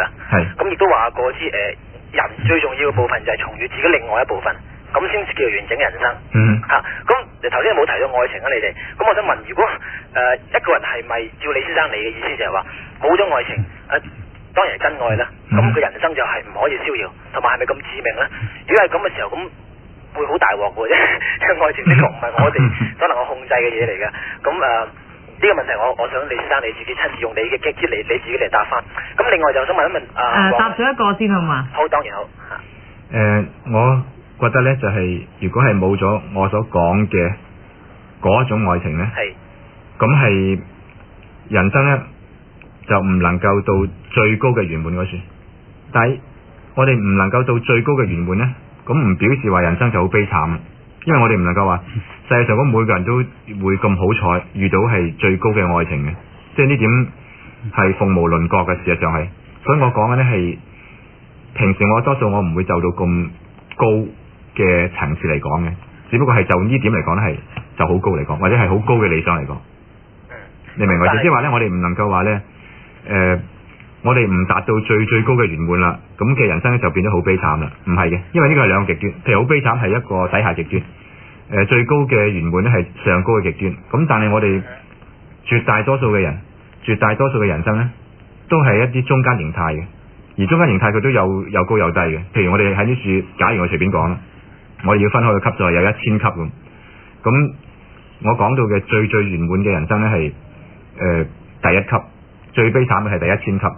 咁喺除咗第1同埋第1000級之外呢，仲有好多級，我哋可以喺嗰樹有好多嘅升降或者係活動嘅餘地嘅。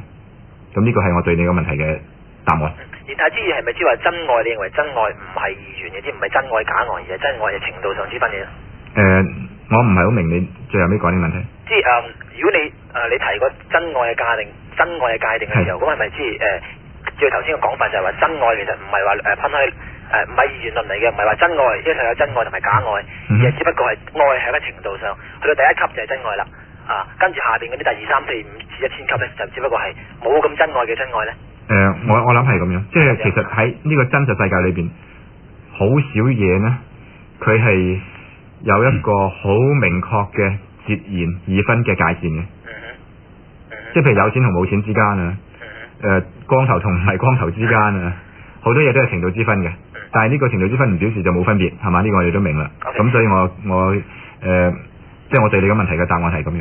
咁我想問阿黃維斌先生，頭先提到咧，一直都講過話似乎知識、經驗同埋學識對一個人逍唔逍遙好似好重要。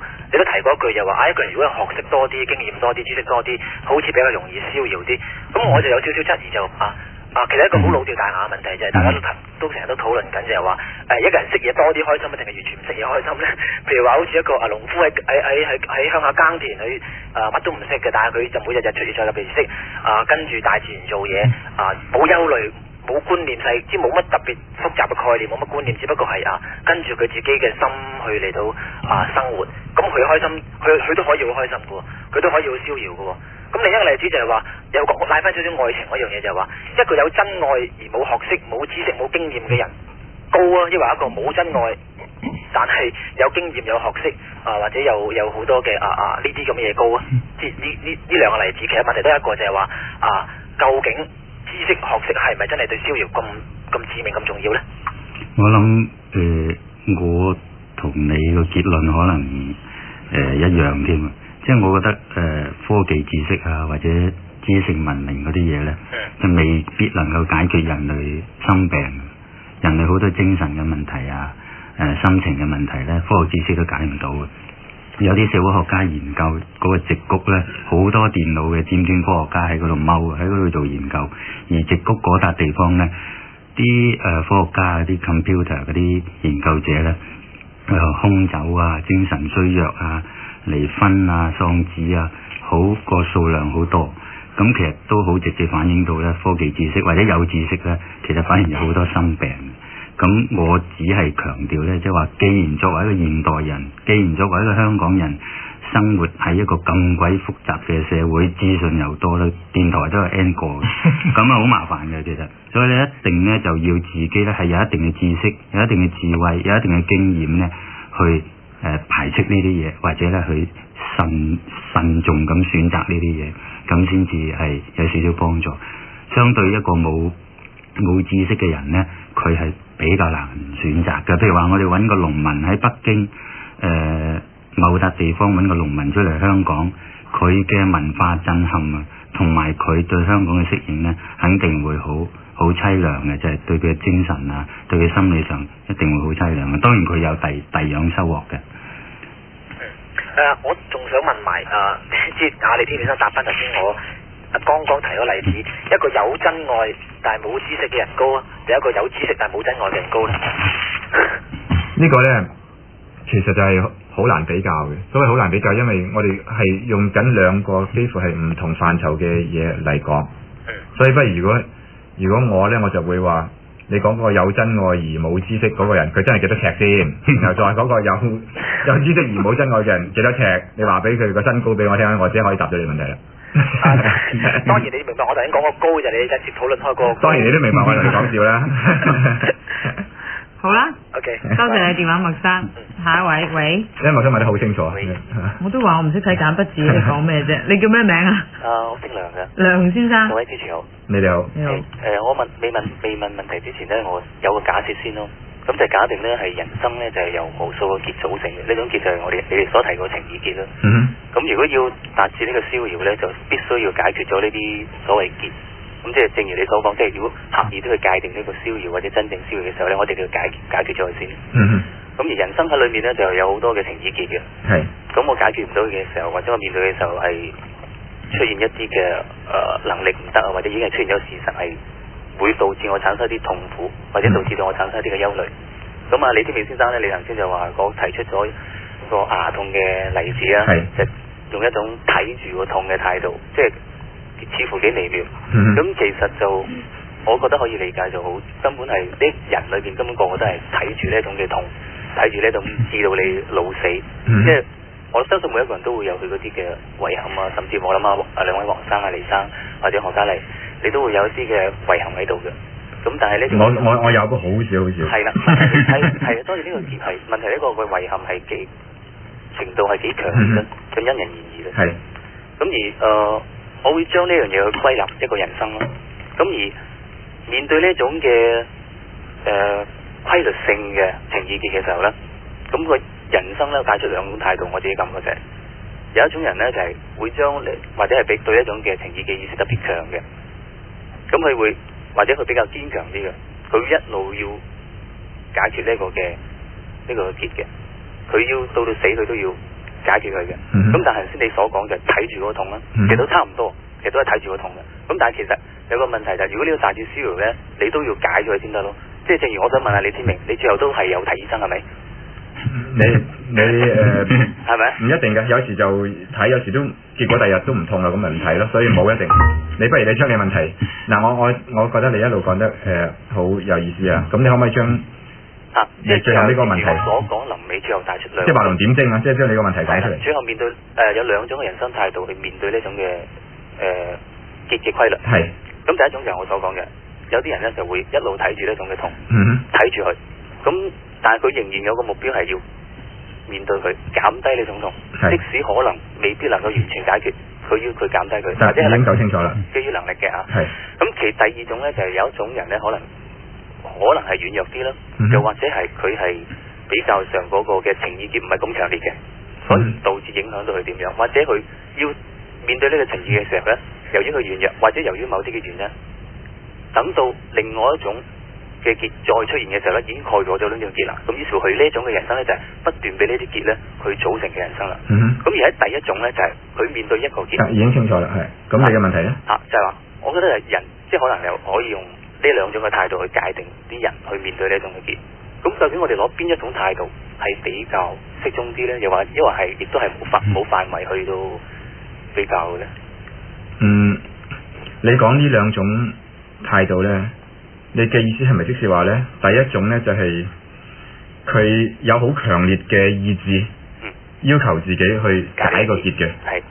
第二種呢，就係冇咁強烈嘅意志，佢有得另外有個更大嘅結嚟呢，就蓋過咗原初嗰個結。咁然後呢，就呢個更大嘅結呢，佢有冇辦法解啊？咁然之後又等於係。咁你話都冇面對佢，亦都冇面對佢。冇認真咁樣面對佢。咁佢能夠唔面對佢嘅原因就因為有其他結又不斷咁樣產生。咁你話邊個態度好啲？即係其實你呢個唔係講態度，而係兩種人嚟嘅。係咯，我都講。嗱，態度嘅時候，我哋話我可以採取呢個態度，我唔採取呢個態度，即係一個態度係你可唔可以採取嘅嘢嚟嘅。但係頭先你講咧你係兩種人嚟嘅，唔係話你採取，即係你唔係話我採取嗰種人，唔係咁噶，係嘛？咁你係講咗兩種人，其實你可能話邊一種人好一啲。係咪？即係做邊一種人好啲？比較似乎適合人生啲咯，我覺得。似乎適合人生一啲，或者達至逍遙一啲咧。其實你講嗰兩種都唔係 exactly 頭先我哋講嗰啲。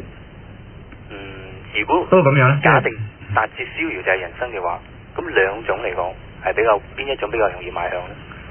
又或者其實兩種都唔係咧？我諗其實即係你講嘅第二種係咪隨波逐流咁樣？係咪即係意思？即係普通一般人咧？係咪咁樣？係一般人係咪你講嘅第二種？我覺得佢係其實係對個結根本唔係咁強烈啦，或者佢對自己或者對解決呢個結嘅信心低咯。咁你話邊一種好一啲？呢個係咪你嘅問題？係，即係有呢兩種啦，呢兩種人咯。我唔知道邊一種好一啲，因為咧其實就係嗰個條件未夠啊。你覺得仲需要啲乜嘢條件？嗱，你話係嚟邊一，可唔可以即係舉一個實例？即係譬如我哋從一個實例嚟講，係邊一個結咧咁，因為我哋時間唔多，你要係我要你好簡單講，好嗎？係。你要非常精簡地講，你舉一個例。例如一啲嘅成就啦，我哋 OK 就簡單得舉一個成就啦。咁有啲人就係佢精簡喎。我好難講話某一種咯，即係只可以一個概括少少啦。佢有個目標，有個成就，一個成就亦都係普遍社會上啲人都可以做到嘅。嗱，不如我咁樣，我唔同你，即係因為我如果要話，你問我係邊一種好 ，A 嗰種好定 B 嗰種好？如果我隨便答我話 A 嗰種好，或者我話 B 嗰種好，咁我好容易答咗你啫。即係並唔係話你個問題好難答，但係咧就好似對你冇乜好處，即係唔係咁負責任。咁我好簡單咁樣講下，即係我認為咧，能夠逃避就逃避。嗱，通常嗰啲人認為話我哋唔好逃避問題，我認為唔係嘅。問題佢能夠逃避，我點解唔逃避咧？咁能夠逃避，我一定逃避。你聽我講埋先嚇。如果唔能夠逃避，我哋先至你要面對佢啫嘛。所以第一就係如果啲結咧，你能夠逃避嘅，即係意思係點叫逃避咧？我能夠唔記得佢嘅，咁你咪由得佢咯。等發夢嘅時候，佢先至揾到個依度嚟分析啦。哇！呢個係你情意結嘅逃避啫。或者我咁樣界定佢咧？如果你等下先。如果你逃避，你可以逃避嗰啲咧，唔算係結咯，因為你有能力已經解決咗你嘅結咯。即係你嘅結就係冇辦法逃避嘅。好啦，咁有冇辦法解決嘅咧？即係冇辦法解決嘅係嘛？或者我俾我俾啲建議啊！即係如果我哋面前有危機或者有結啊，就我諗第一件事咧就係先係你要好專注去解決先，即係專注啦，專注係首要條件啊。第二咧就係你根據你自己嘅性格或者因為根據你嘅知識同經驗咧，你係採取一個態度，一個就無所謂嘅態度，一個就有所謂嘅態度。如果你係採取一個無所謂嘅態度咁去專注咧，其實嘅收穫會係好大，亦都會比較接近所謂逍遙。咁而呢個逍遙嘅界定係同解決咗同與否係冇關嘅咯喎。因為你要解決任何危機或者解決任何結咧，首先你都要進入狀態，即係鍥而不捨，要專注嘅。所以呢個係肯定嘅，即係你唔專注或者唔進入狀態咧，都同個解決問題冇關係嘅，即係兩條路嚟嘅。個問題就係話你係有所謂地專注咧，抑或無所謂地專注。而無所謂地專注咧，其實係比較似一般嘅人生哲學所提嘅所謂逍遙啊，或者咁嘅態度。好啦，梁生，我諗我要留翻啲時間俾其他電話嚇，唔好意思，多謝你，拜拜。下一位，喂，邊位啊？我姓陳嘅。係陳生。係，咁多位主持你哋好。你好。係啊，頭先咧，我聽阿黃生好似講過咧，對啲嘢嘅睇法係有幾樣啦。咁有一個其中一個好似係一個藝術啲嘅睇法啦，有一個係好似係哲理啲嘅睇法，定係仲有一個咩啲嘅睇法？我想知道下大概呢幾種睇法有啲咩唔同。從事嗰三個我諗阿黃志好熟嗰啲文章啊，不如你講下。唔係，即係我諗嗰篇文章都好多朋友都熟啦，就係朱光潛講我哋睇事情咧，其實佢係睇一棵樹，一棵樹咧就有實用性嘅，亦都有所謂藝術性，即係好有美感咁樣去了解呢棵樹。咁第三種咧就係比較係可以係好呢個生物性嘅，即係科學性嘅，即係話佢會幾時會開花，幾時會有啲荔枝跌落嚟咁樣。咁頭先阿黃偉波先生講嗰個意思咧，就係話我哋其實對人生有三種態度，三種其實都係值得我哋係要兼具嘅，就唔可以話我全部藝術。即係等於我哋讀文學讀到懵晒，根本飯又唔識煮唔緊要，或者係飯唔識食咁就好弊啊嘛！即係好多嘢咧係外波嘅意思，即係用朱光潛呢番説話咧解釋人生，其實有三種嘅態度都同時要兼，特別做現代嘅香港人咧，即係有藝術性亦都有實用性，亦都有科學性咁樣。不過值得補充咧就係話，即係如果我哋係採取比較藝術性嘅態度咧，咁咧就其實你要忍受犧牲生活上一啲嘢嘅，如果唔係咧就又唔可以兼得嘅。係咁仲有咧，我以前咧好耐以前咧就都聽過港台咧，只係一嗰啲講哲學嗰啲咁嘅咧，咁我都好俾心機聽，我好中意聽呢啲咁嘅嘢。但係咧，我聽嚟聽，我覺得哇，如果咧即係樣嘢，我哋攞呢啲咁樣嘅嚟做，即係變咗係乜嘢都唔使做。咁我覺得咧，即係頭先我都聽到有啲朋友咧，即係佢好執着佢一啲理念咁樣去分析啦咁。咁我覺得咧就好唔逍遙。即係咧會唔會係咁樣咧？即係即係有啲嘢咧，我反而咧就係我哋比較直覺啲，覺得咁樣妥當。就唔使理啲理念嗰啲嘢啦，但係咧，我覺得唔妥咧，先至抄嗰啲嘢，哲學嗰啲理論出嚟，要分析一下，幫一幫我哋睇下點樣諗，點樣選擇，點去，係唔係咁樣會更加會逍遙啲咧？不過我先問你，倒翻轉嚟問你個問題，你喺邊度聽到有啲咁好嘅哲學？即係聽完邊樣就乜都唔使做，我好想聽啊！係啊，嗱，唔係即係咧，我係我都喺邊度聽到啊？你話真好記得啊！嗱，譬如嗰陣時咧，即係分析呢個善啦，嗱呢一派咧認為個善係咁樣啦，嗰一派認為個善係咁樣啦。即係咧，好多爭論嘅，派派都唔同嘅，派派都好似好有道理喎。咁即係如果我對住呢啲咁嘅嘢，死啦！咁我用邊一派，用咗啲咩嘢去作為我以後即係做事嗰啲選擇咧？用你嘅我揀唔到啊！用你嘅思考去分辨邊啲好啲，邊啲唔好啲。係咁，我有啲同啲朋友，正如好似你去到個市場，檔都拉你嚟，我啲菜靚啊，我啲菜靚咁你話死啦！咁我點樣去分辨咧？咁用你隻眼咯，即係我哋隻眼就俾我哋睇嘢嘅，我哋腦係俾我哋諗嘢嘅。咁如果有國牌喺度講嘢，咁就用我哋嘅思考嚟分辨咯。你自己去諗一下啦。係。即係去分辨究竟係邊一派講嘢係啱或者唔啱。因為咧雖然我哋唔能夠話咧，任何時候你都能夠好快就能夠分辨到嘅，但係大體上咧，我哋係有呢個信念啊，人係有理性嘅動物，人係能夠分辨是非嘅。咁係，阿陳生就係咁啦，好嘛？係好多謝電話吓，拜拜。咁我哋聽多一個電話添啦，喂，你邊位啊？我係阿三啊。阿咩啊？阿三。係阿三。係，各位好，我好細個㗎咋，但係咧，我覺得人生好空虛咯。但係我即係我食好少嘢啦，即係我由於細個經驗少啦。咁你話要逍遙啦，即係人係咪淨係話即係逍遙點為之最快樂咧？咁我聽過有一個叫做愚人本心理學之父馬斯洛，佢話自我實現係最快樂嘅。咁就譬如我自我實現，我有我理想，我自己覺得譬如話我要正義嘅，我要做人要做得正義嘅，咁我就成為咁我呢個理想啦。又或者係我叫見到我哋祖國有公義嘅，我又呢個係我自我實現嘅理想。咁但係如果我覺得我自己見呢排，即係我見到六四啊，好多大陸嗰啲啊，即係我自我實現我冇能力啊。譬如唔好講咁遠啦，唔好講咁長遠。我身邊譬如話我要正義嘅，我要做人做得正義嘅。譬如而家香港好多電子遊戲機中心，我有時年輕人實去嘅啦。咁而家年輕人好似用暴力解決問題，即係你一個人，譬如人哋明明係佢哋唔啱啊，即係要打你一身，即係身邊嘅事，打你一身。你試下精簡一啲講好唔好？係啊，即係咁你如果人多勢眾之下，你係有啲係冇辦法實現到嘅，譬如你嘅理想冇辦法實現到嘅，無能為力之下，要放棄自我實現，要放棄自我實現，咁即係嗰種無奈點去疏解咧？呢種無奈，即係好似人生就好似即係好似推球大隻上山，推球踢波上山，推但係有時你唔夠力咁樣係咪？係。咁點去疏解呢個情意結咧？係兩位有邊位答？我諗香港人而家好叻嘅，即係香港有自己嘅獨特嘅香港文化，而且係輸出到去全世界有唐人嘅地方，甚至係輸出去國內好多城市甚至農村啊。咁即係其實呢個現象呢，偏偏係說明一個問題，即係話香港嘅獨特嘅個性，香港人獨特嘅遭遇啊。我哋暢快又好，有理想又好，或者冇理想都好啦。